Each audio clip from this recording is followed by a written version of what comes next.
क्या आपने कभी नोटिस किया है कि पानी के अंदर से ऊपर देखने पर कभी कभी सरफेस एक परफेक्ट मिरर की तरह दिखता है? ये मैजिक नहीं है, यह है टोटल इंटरनल रिफ्लेक्शन। समझते हैं कि यह कैसे होता है। जब लाइट एक मीडियम से दूसरे में जाता है, जैसे पानी से हवा में, तो वह बेंड हो जाता है। लेकिन अगर एंगल बहुत स्टीप हो जाए तो कुछ इंटरेस्टिंग होता है। अब देखिए मैजिक।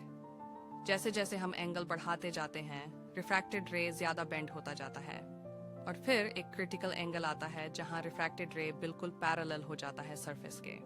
इसे कहते हैं क्रिटिकल एंगल। और अब सबसे अमेजिंग पार्ट, अगर एंगल क्रिटिकल एंगल से भी ज्यादा हो जाए तो लाइट बाहर ही नहीं निकल सकता, वह पूरी तरह से रिफ्लेक्ट हो जाता है। Total internal reflection. कोई भी लाइट बाहर नहीं जाता। यही फिनोमेनॉन हमारे आसपास हर जगह है। डायमंड इतना स्पार्कल क्यों करता है? Total internal reflection. Optical fibre में डेटा कैसे ट्रैवल करता है बिना लॉस के? फिर से टोटल इंटरनल रिफ्लेक्शन। यहाँ तक कि मिराजेस भी इसी वजह से बनते हैं। तो याद रखिए, टोटल इंटरनल रिफ्लेक्शन के लिए दो कंडीशंस जरूरी हैं।